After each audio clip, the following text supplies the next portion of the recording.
안녕하세요. 함께행보안교회 종려 목사입니다. 10월 5일 아침 기도회 시작하겠습니다. 사무엘하 11장 14절에서 27절의 말씀입니다. 다음날 아침에 다윗은 요압에게 편지를 써서 우리아의 편에 보냈다. 다윗은 그 편지에 다음과 같이 썼다. 너희는 우리아를 전투가 가장 치열한 전선으로 앞세우고 나아갔다가 너희만 그의 뒤로 물러나서 그가 맞아서 죽게 하여라. 요압은 적의 성을 포위하고 있다가 자기가 알고 있는 대로 적의 저항 세력이 가장 강한 곳에 우리아를 배치하였다. 그 성의 사람들이 나가서 요압의 군인들과 싸우는 동안에 다윗의 부하들 쪽에서 군인 몇 사람이 쓰러져서 죽었고 그때 햇사람 우리아도 전사하였다. 요압이 다윗에게 사람을 보내서 전쟁의 상황을 모두 전하였다. 요압은 전령에게 이렇게 지시하였다. 내가 이번 전쟁의 상황을 모두 임금님께 말씀드리고 났을 때에 임금님이 화를 내시며 내게 말씀하시기를 너희가 왜 그토록 성에 가까이 가서 싸웠느냐. 적의 성벽 위에서 적병들이 활을 쏠 줄도 몰랐단 말이냐. 유롯베셋의 아들 아비멜렉을 누가 쳐서 죽였느냐. 어떤 여자가 성벽 위에서 그의 머리 위로 맷돌 이짝을 던져서 그가 데베스에서 죽지 않았느냐.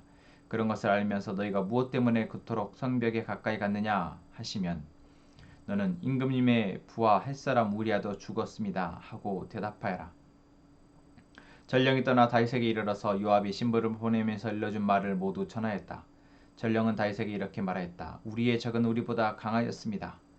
적이 우리와 싸우려고 평지로 나왔으므로 우리는 적들을 성 안으로 밀어넣으려고 성문 가까이까지 적들을 밀어붙였습니다. 그때 성벽 위에 있는 적들이 임금님의 부하들에게 활을 쏘았습니다. 그래서 임금님의 부하들 가운데서 몇 사람이 죽었고 임금님의 부하인 햇사람 우리아도 죽었습니다. 그러자 다윗이 전령에게 말하였다. 너는 요압에게 칼을 이 편도 죽이고 저 편도 죽이기 마련이니 이번 일로 조금도 걱정하지 말라고 전하여라. 오히려 그 성을 계속 맹렬히 공격하여서 무너뜨리라고 전하여 요압이 용기를 잃지 않도록 하여라. 우리아의 아내는 우리아가 죽었다는 소식을 듣자 자기의 남편을 생각하여 슬피 울었다. 애도하는 기간이 지나니 다윗이 사람을 보내어서 그 여인을 왕궁으로 데려왔다. 그 여인은 이렇게 하여서 다윗의 아내가 되었고 그들 사이에서 아들이 태어났다. 그러나 주님께서 보시기에 다윗이 한 이번 일은 아주 악하였다. 아멘. 어제 우리는 다윗이 우리아의 아내 밧세바를 범하였고 또한 우리아를 이제 죽이기 위해서 자신의 장군인 요압에게 명령을 내리는 장면을 보게 됩니다. 이 장면을 보자면 다윗은 정말 악한 왕입니다. 이렇게 악할 수가 없죠. 그래서 우리는 다윗의 이러한 모습에 대해서 애써 의미를 두지 않으려 하거나 또는 다윗의 실수라고 또는 한 번의 잘못된 선택이라고 그냥 치부해 버리기도 합니다. 그런데 결코 그렇게 보아서는 안 됩니다. 이것은 한 인간의 얼마만큼 죄에 연약하게 무너질 수 있는지를 보여주는 것, 또한 우리 역시 그럴 수 있다라는 것을 보여주는 것이다라는 거죠. 그렇게 우리는 어제 우리 안의 죄에 민감하게 반응하고 또한 그 죄와 이길 수 있도록 위해서 기도하자라고 권면했습니다. 어제 하루 어떠셨습니까? 우리를 노리고 있는 이 사단의 세력 가운데 또한 이 세상의 악함, 죄악으로 가득한 이 세상 가운데 우리는 너무나도 연약합니다. 그래서 어느 순간 나도 모르게 내 안에 잠재하고 있고 또는 계속해서 이어져 오고 있는 이 악의 사슬이 우리를 넘어뜨려 버릴지도 모릅니다. 그래서 우리는 더 깨어서 하나님의 말씀이 내 삶을 조명하도록 내 생각과 마음을 조망하도록 그래서 죄를 발견하도록 끊어낼 수 있도록 깨어서 기도해야 합니다. 깨어서 주의 말씀을 들어야 합니다. 그리고 이것은 단순히 나만의 문제가 아니다라는 것이죠. 오늘 본문을 보십시오. 다윗은 자신의 이 치부를 감추기 위해서 우리아를 죽이고자 합니다. 그런데 자신의 손으로 직접 죽이는 것이 아니라 요압 장군에게 우리아를 적의 최전선에 보내서 일부러 죽게 하라라고 명령하고 있습니다. 여러분, 이 명령을 들은 요압은 어떤 마음이 들었을까요? 물론 이유가 무엇 때문인지는 묻지 않아서 모를 수도 있습니다. 그저 왕의 명령이기에 그대로 따라야겠구나라고 생각할 수도 있습니다. 하지만 요압은 이 명령을 들으면서 다윗 왕이라는 이 사람에 대한 신뢰가 어쩌면 조금 깨어져 버렸을지도 모릅니다. 이제 온전히 믿고 따르면 되는 왕, 그래서 언제나 든든하고 신뢰할 수 있는 왕이었다면 이 한 사건을 통해서 요압은 다윗에 대해서 신뢰에 금이 갔고, 또한 다윗이 말하는 모든 명령에 있어서 이제 앞으로 그것을 내가 온전히 따라도 될까라는 의구심을 조금 갖게 되었을지도 모릅니다. 그리고 이것이 나중에 어떠한 결과로 갈지 우리는 또한 살펴봐야 하겠습니다. 여기에서 다윗은 자신의 밧세바를 범한 사건으로 인해서 가장 충성스러운 한 부하를 잃게 되는 선택을 하게 된 것입니다. 그리고 요압만 그렇습니까? 요압은 이제 자신의 병사들로 하여금 싸워서 이기도록 하는 전장에 내보낸 것이 아니라 그저 죽으라고 내보내고 있는 것입니다. 이 소식을 또한 왕에게 가서 전하라고 말할 때도 요압은 이 전령에게 다윗 왕이 혹시 왜 그렇게 전쟁에서 무리하게 해서 앞장서서 성벽까지 보냈느냐라고 묻는다면 햇사람 우리아도 죽었습니다 라고 전하라라고 얘기합니다. 여러분, 이 상황 우리는 그냥 다윗의 범죄했고 그것에 대해서 요압이 동조하고 있구나, 또는 요압이 그것을 묵인해주고 있구나 라고 생각한 것이 아니라 다윗의 죄로 인해서 다윗과 함께 충성스럽게 이스라엘을 지켜왔고, 또한 앞으로 수많은 적들과 맞서서 싸워야 될 이 다윗의 군대가 지금 분열되고 있구나라는 것. 다시 말하면 다윗을 정점으로 하여 그 누구도 상대할 수 없었던 이스라엘 군대가 이제는 연약한 허약한 군대가 되어져서 언제 무너져도 이상하지 않은 그런 군대, 연약한 군대가 되었다라는 것을 우리는 봐야 합니다. 무엇 때문에 이렇게 되었습니까? 다윗의 죄 때문입니다. 순간 자신이 지금 무엇을 하고 있는지 그것을 알지 못하고 멈추지 못했던 다윗의 죄로 인해서 다윗의 군대, 이스라엘의 군대는 무너져 버리고 마는 것입니다. 여러분, 이것을 보면서 우리는 이 땅에 우리의 교회를 봐야 합니다.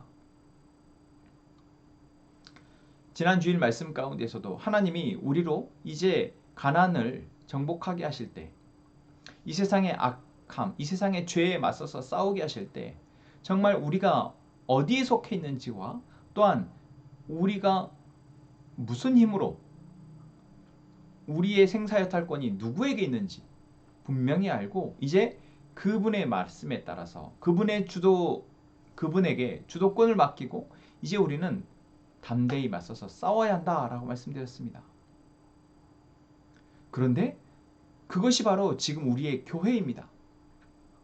지금 우리가 공동체로서 하나가 되어져서 나의 안의 죄와 또한 이 세상의 죄에 맞서서 싸워야 하는데, 전쟁을 해야 하는데, 그러기 위해서 우리가 한 마음이 되어야 하고 정말 한 마음으로 하나님이 우리에게 주시는 이 말씀을 통해서 그 말씀을 순종함으로 싸워야 하고, 또한 서로를 위해 격려하고 기도하면서 우리는 나아가야 하는데,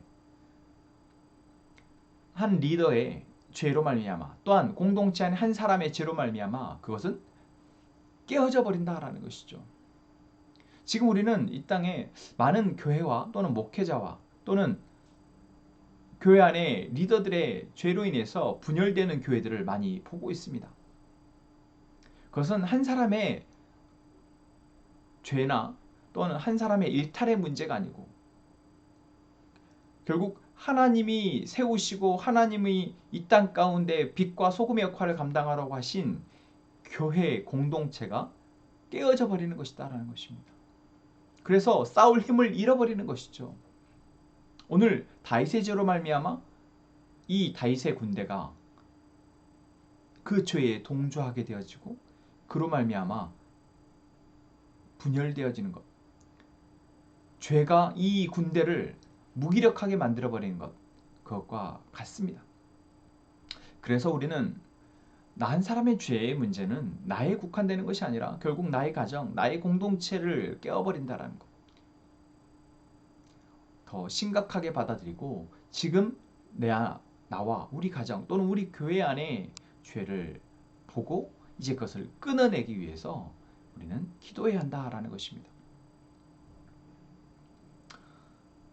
오늘 하나님은 다윗의 이 악함의 문제에 대해서 아주 악하다라고 평가하고 있습니다. 여러분, 하나님은 지금 이 시대에 우리 그리스도인 또한 교회 리더들의 모습에 대해서 분명 악하다 평가하고 계실 것입니다. 그리고 이 악함의 결과는 스스로 우리가 자초한 것이며 또한 그 결과 역시 끔찍할 것입니다. 아니 어쩌면 지금 우리는 그 결과를 보고 있는지도 모르겠습니다. 세상은 교회를 비웃고 있고 교회에서 그리스도인들이 말하는 사랑에 대해서 정의에 대해서 관심조차 없습니다. 이것만큼 비참한 끔찍한 결과가 어디 있겠습니까? 주의 말씀을 통해서 우리는 우리 안에 있는 하나님의 능력으로 이 땅을 바꾸어내고 이 땅을 이끌어가야 하는데 그럴 힘이 교회 안에 없습니다. 아니 아직도 여전히 많은 교회가 하나님을 중심으로 주의 말씀을 통해서 순종함으로 살아내려야 하지만 겉으로 드러나는 무너져가고 분열되어진 죄로 인해서 깨어진 교회들이 그것을 막 가로막고 있다라는 것입니다. 여러분, 이것의 결과는 결국 우리의 세대 또는 우리 자녀의 세대에 더 악이 창궐하고 그 악으로 인해서 무너져가는 것으로 우리는 보게 될 것입니다. 여러분, 지금 우리가 멈춰야 합니다. 지금 우리가 끊어내야 합니다. 어제 말씀드렸던 것처럼 지금 이 순간 내가 내 안에 죄를 발견한다면 또는 우리 안에 죄를 발견한다면 우리는 그것을 멈출 수 있어야 합니다.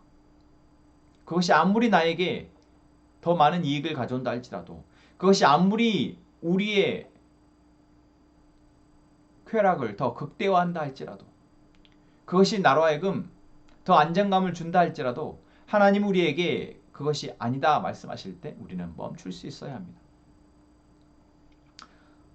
안타깝게도 다윗의 모습이나 요압의 모습을 보면서 우리는 이들이 이것을 죄라고 여기지 않구나라는 것을 보게 됩니다. 사실 이것이 가장 끔찍한 결과입니다. 죄를 짓고 있는데 죄가 드러나고 있는데 그것을 죄인지를 모른다라는 것이죠. 여러분, 우리는 그렇게 되지 않기를 원합니다. 그래서 기도합시다. 하나님, 우리가 죄를 죄로 여기게 하시고 그것을 멈추고 끊어낼 수 있도록 도와주십시오. 그래서 우리의 삶뿐만 아니라 우리의 가족, 우리 옆에 있는 이웃 지킬 수 있는 저희가 되게 해주십시오. 라고 함께 기도했으면 좋겠습니다. 기도합시다. 하나님, 오늘도 우리에게 말씀해 주시니 감사합니다.